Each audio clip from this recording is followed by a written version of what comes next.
What's up, YouTube? It's the Action Figure Grader coming back to you with another video. We're going to talk about comics today. And GoCollect just came out with a recent article that talks about the current comic book market environment, collecting myths that could cost you money. And what I'm going to do is I'm going to talk about the article briefly, some of the points that they touch on, and I will include a link in the video description if you want to read through the article in more detail. But I want to show you the article. I want to show you some of the points that the writer Joseph Overaitis made in the video. And then I'm going to point to some recent prices for books that, I think support the argument that he's making in the article. And I'm also going to talk later on about some of the mistakes that I've made personally with my comic collecting and comic purchasing. All CGC 9.8s, that's kind of what I collect. And I've certainly made a lot of mistakes because I don't know what I'm doing, folks. I really don't. I just started collecting comics, so of course I'm going to make a lot of mistakes. And that's the fun part, is that you guys get to learn from my mistakes, my financial stupidity. And I want to share that kind of stuff with you because I think for those of you that are starting to collect comics, and I've heard from a number of you that said your stupid videos have led me to buy a CGC 9.8 or 10 CGC 9.8s.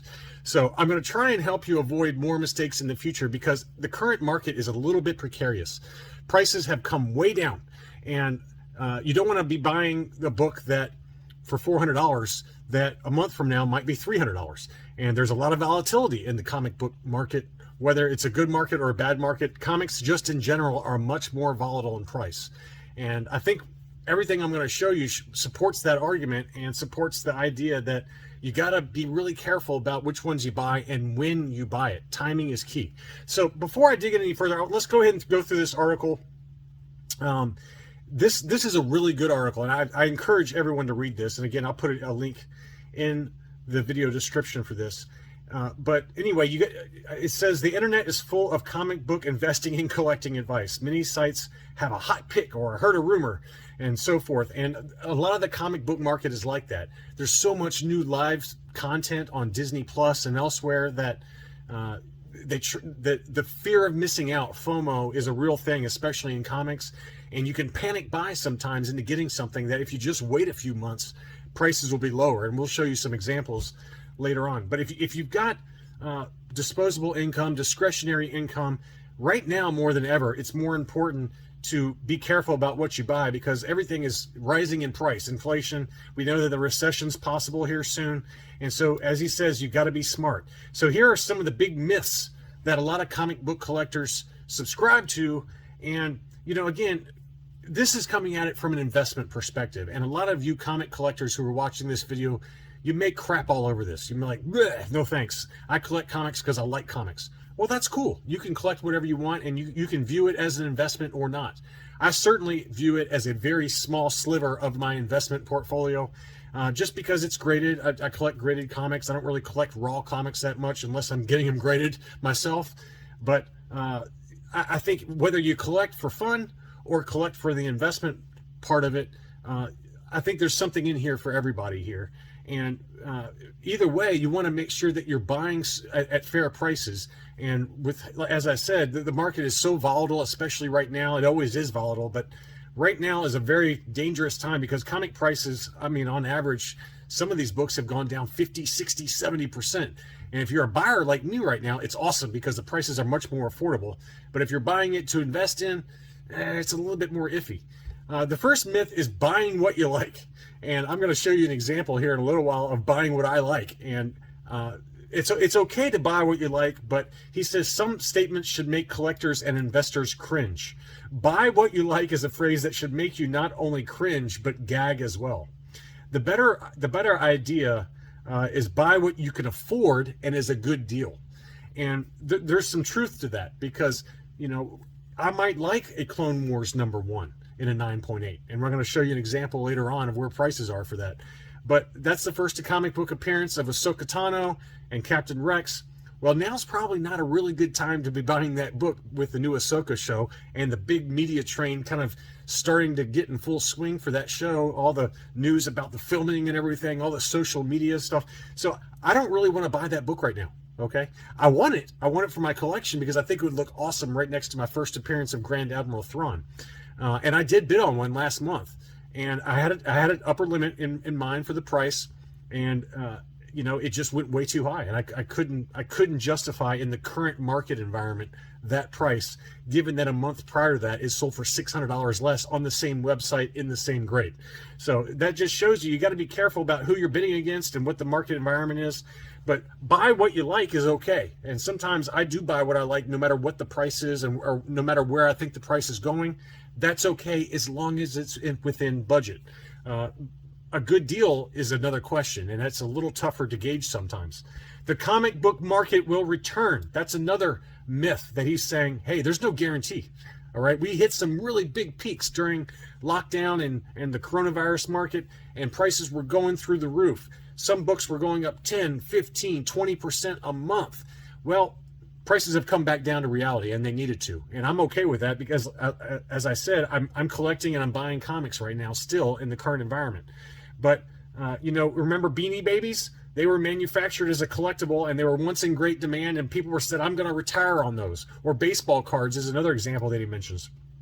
And while the card market has seen a resurgence, a lot of that stuff that was just pumped out in massive volumes, like Beanie Babies, like baseball cards back in the 1980s and 1990s, they were just produced in such big numbers that they're not rare. It's supply and demand for a lot of these books, and you got to look at a number of different things. So will the comic book market return to those peaks that we saw? Maybe, maybe not.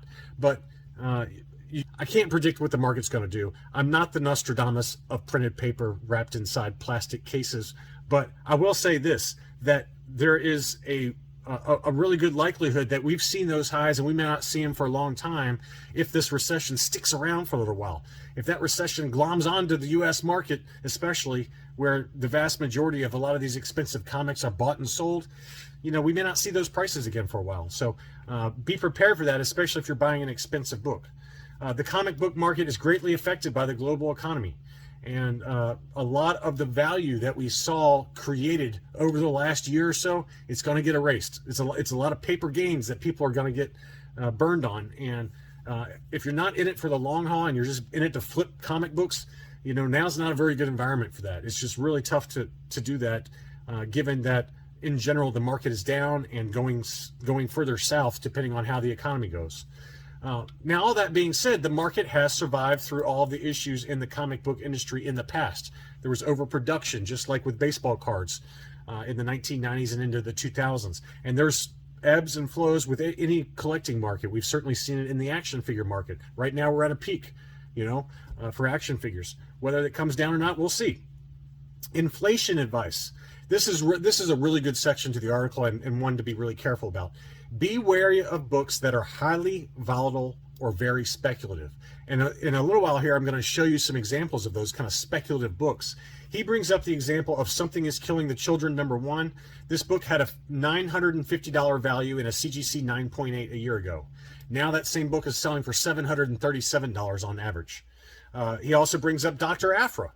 A year ago it was $433. Now it's selling for $361. Now, while those price declines are not massive on a percentage basis, they're notable. And you don't want to buy at the peak. And, you know, books that are first appearances of characters that are not proven commodities. Certainly Dr. Aphra is a popular commodity within Star Wars collectors, but she's not in live action yet. And who knows when she'll show up. Something is Killing the Children is most likely going to be a Netflix show. Is it going to be as popular as Stranger Things, which is the closest I could equate it to? I don't know. But I certainly have both of these examples here. I've got Something is Killing the Children #1, not the particular first print, but I've got some other ones. And I've got Dr. Aphra's first appearance. I've got 2 of those in a 9.8.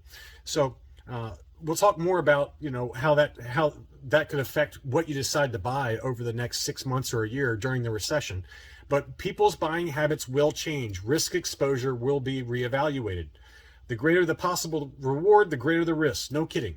But it's important to think about that during a recessionary environment where comic book prices are either flat or declining like we're in now, do you really need that hot spec book, that book that hasn't really proven itself as a known commodity? And the good thing is, if you're a Star Wars collector, and all the examples I'm going to show you are Star Wars related, Star Wars is a proven commodity. It's just what within Star Wars do you buy? that will hold its value. And timing, again, is really important. Patience is really important. So anyway, those are the kind of the highlights of the article. I'll let you read it, but let's go ahead and show you some examples of books that are highly speculative or timing matters, or where I made personal mistakes. The first one I want to show you is buying what you like. All right, that was the first idea in the article. And this is a perfect example of a book that I liked. This is Moon Knight #7. It just came out in January of this year. So there's not really any big value to it. All right, it just came out 6 months ago. But I saw the cover and I fell in love with it, right? It's got Mr. Knight's persona, but it's got the shadow of the traditional Moon Knight. It's got a cool white cover, very simplistic, blood splatters everywhere. It's got the thug kind of half on screen, half off screen, and he's begging for his life while these other thugs are laid out. It just screams Moon Knight. I love this cover. And so when one came up in an auction in a 9.8 grade, I pulled the trigger on it. And I paid roughly about 95 bucks for it. Now, since I bought my book, and the market has gone south, right?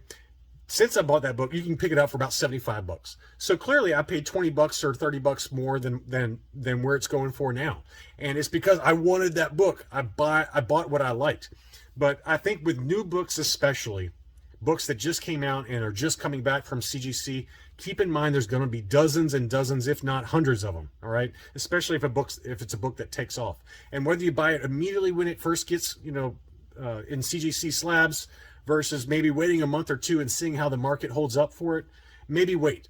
I've found that when I waited for newer books that I really wanted, I've always been a lot happier, and especially with the price. So that's just an example from my personal collection.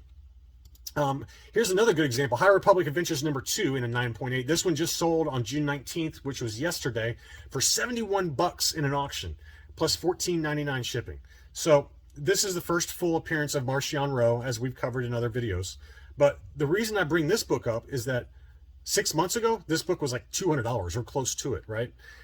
And there's a number of these. There's so many of these. So check out the census on CGC, and you can see how many 9.8s there are for a specific book. You can even check it out by cover, whether it's the standard cover A like this one, or the 1:10 ratio variant, which is another cover that's available for this book. And again, if you just waited for a little while, you can pick it up for a lot cheaper. I haven't gotten this book yet, but it's one I'd like to have for my High Republic collection. Now's a pretty good time to buy it, versus 6 months ago I would have paid closer to $200. So, and it's highly speculative, because who knows if the High Republic ever comes to Disney Plus content to kind of grow the collector base for High Republic comics. Who knows? Right now, it's really only the hardcore comic collector and speculators that are buying this book, right? So keep that in mind, that within Star Wars as a universe, there's speculative books that you can pick up like this, or more tried and true examples that I'll show you a little bit later on. Next up, here's one that's kind of semi-speculative, I guess, but not really, because we've already seen the Grand Inquisitor. This is his first appearance comic for the Grand Inquisitor. This is Darth Vader #6. Now, as an example, this is one that I bought on the recommendation of a YouTuber named Team CGC 9.8. I bought mine about a year and a half ago, I'd say. I paid $165 for it. And even now, the book is still selling for $227.50, so it has still gone up. Now, you got to remember, when the first teaser trailer came out for Kenobi and that showed the Grand Inquisitor, this book was like 600 bucks. 600 bucks. And so then he got stabbed right in the show, and the book has cratered. It's now down to $227.50, but it's still above what I paid for it. So from a collecting perspective, it was a book that I really wanted because I love the cover. I love this cover of the Grand Inquisitor. You can't beat it. Look at that. Awesome cover. And I like the Grand Inquisitor from the Rebels cartoon. So I knew it was a book that I wanted to buy. It was just a matter of when. And luckily, this is a book that I picked up at the right time, where there was no real Grand Inquisitor news. I saw it for sale at what I considered to be a reasonable price, and I bought it. Now, what if you had bought it right after that trailer for $600+, like some people did? Well, it's not looking like a good investment right now, because since it's right now, it's trading for a third of that.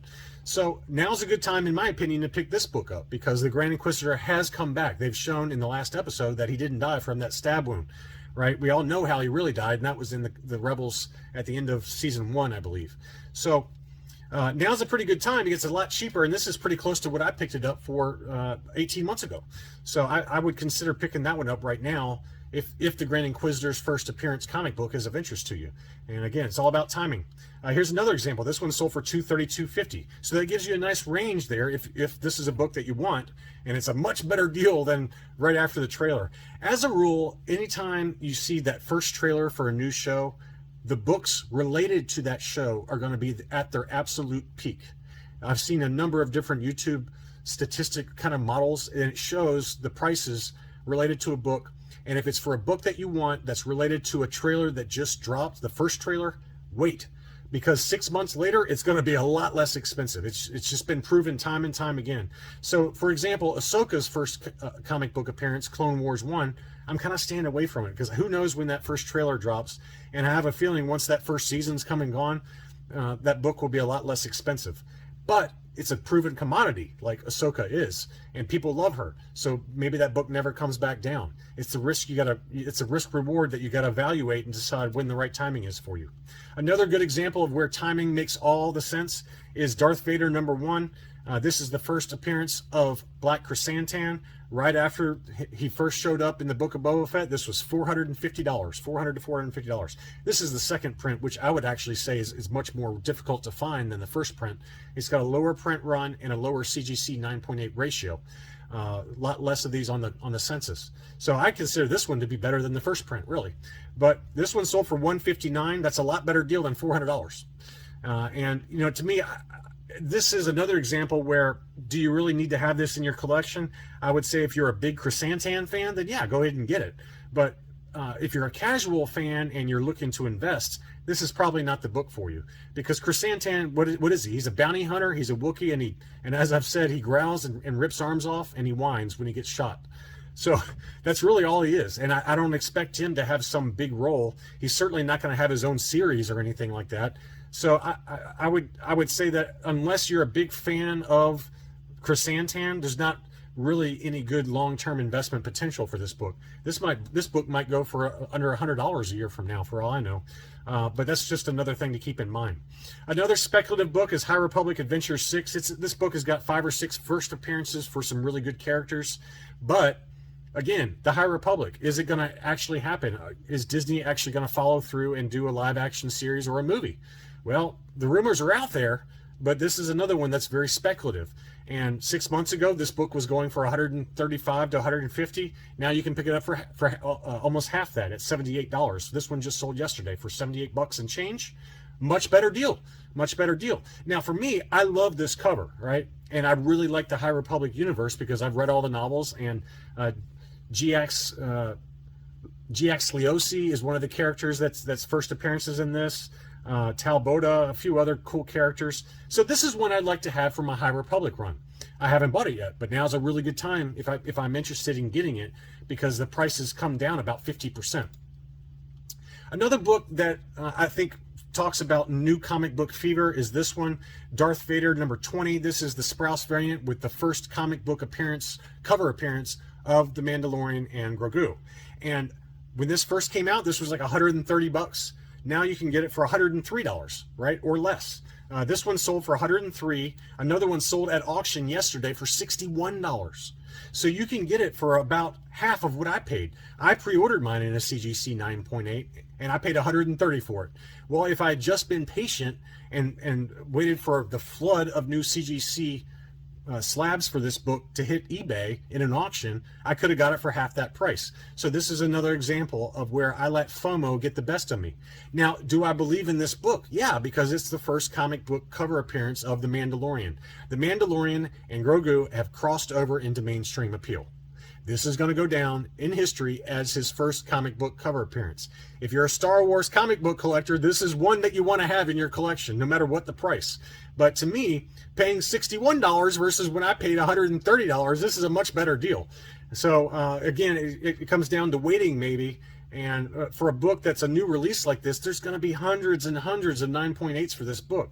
And I would advise you to take the same approach with the Mandalorian adaptation comic series that's coming out next month in July. Be patient. Don't pre-order them. Just wait for them to hit eBay in auctions, because there's going to be hundreds and hundreds of them at on eBay in auctions. And I'm just going to wait and buy most of mine, like the 1 in 25 or the 1 in 10 ratio variants. I'm just going to wait for those to hit eBay in a 9.8 auction and get mine for probably a lot less than if I pre-ordered it right now. Here's another example. This is the first appearance of Hondo Anaka from the Rebels series in comics, Star Wars Adventures number 7. This is from 2018. Now, I've seen this book sell for as high as $600 to $800. $600 to $800 for Hondo Anaka. He's going to be a side character. He's not a key character. He's never going to have a show related around to. At least I don't think he ever would, right? So this one sold for $200 yesterday. That's a quarter of the price of the peak of where I saw this book sell for. So if you like him, by all means, get him. But if you're a casual collector, or if you're looking at it from an investment perspective, this is a side character like Krrsantan. I probably wouldn't put $200 in this book. I'd rather take that $200, save it up, and if you want to buy something more speculative, get Dr. Aphra's first appearance. Because in my opinion, that's also speculative right now, but it's a much better risk-reward ratio with that $200. You can get the second print of Dr. Aphra's first appearance for not much more. I say $250 is about I paid $237 for my second print Dr. Aphra first appearance comic. I'd much rather you put $250 towards that book than $200 towards this book, because if Dr. Aphra does hit and she does show up in live content, I can't see it not being a success, because if you read her comics, it's an awesome character. It's tailor-made for live action episodic content, and it's a much better use of your money.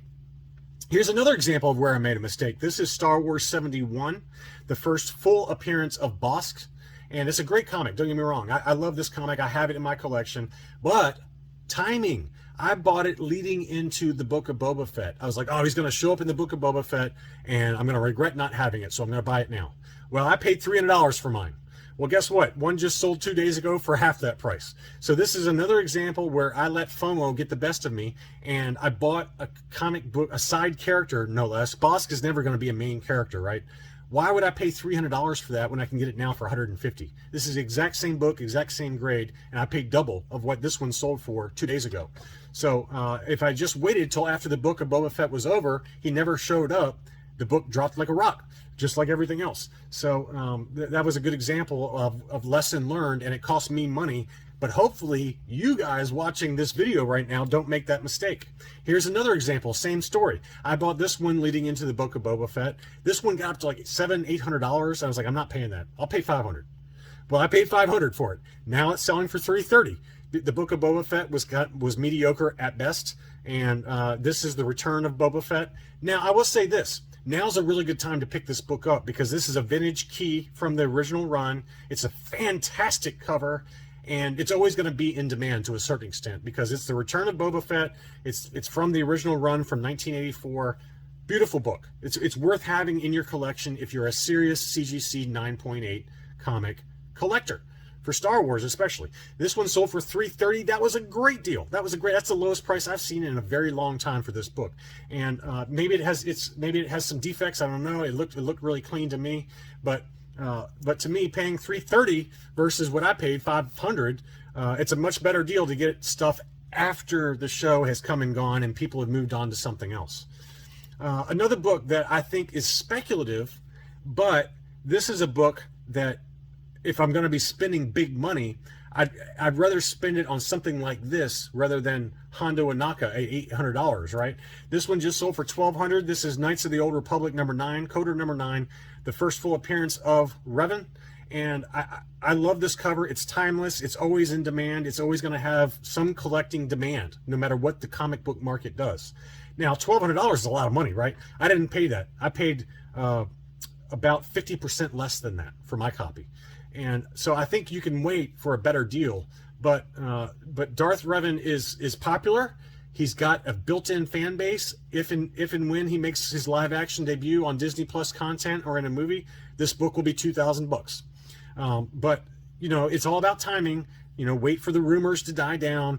Maybe wait for an auction where it might be a better deal. This was a buy it now situation.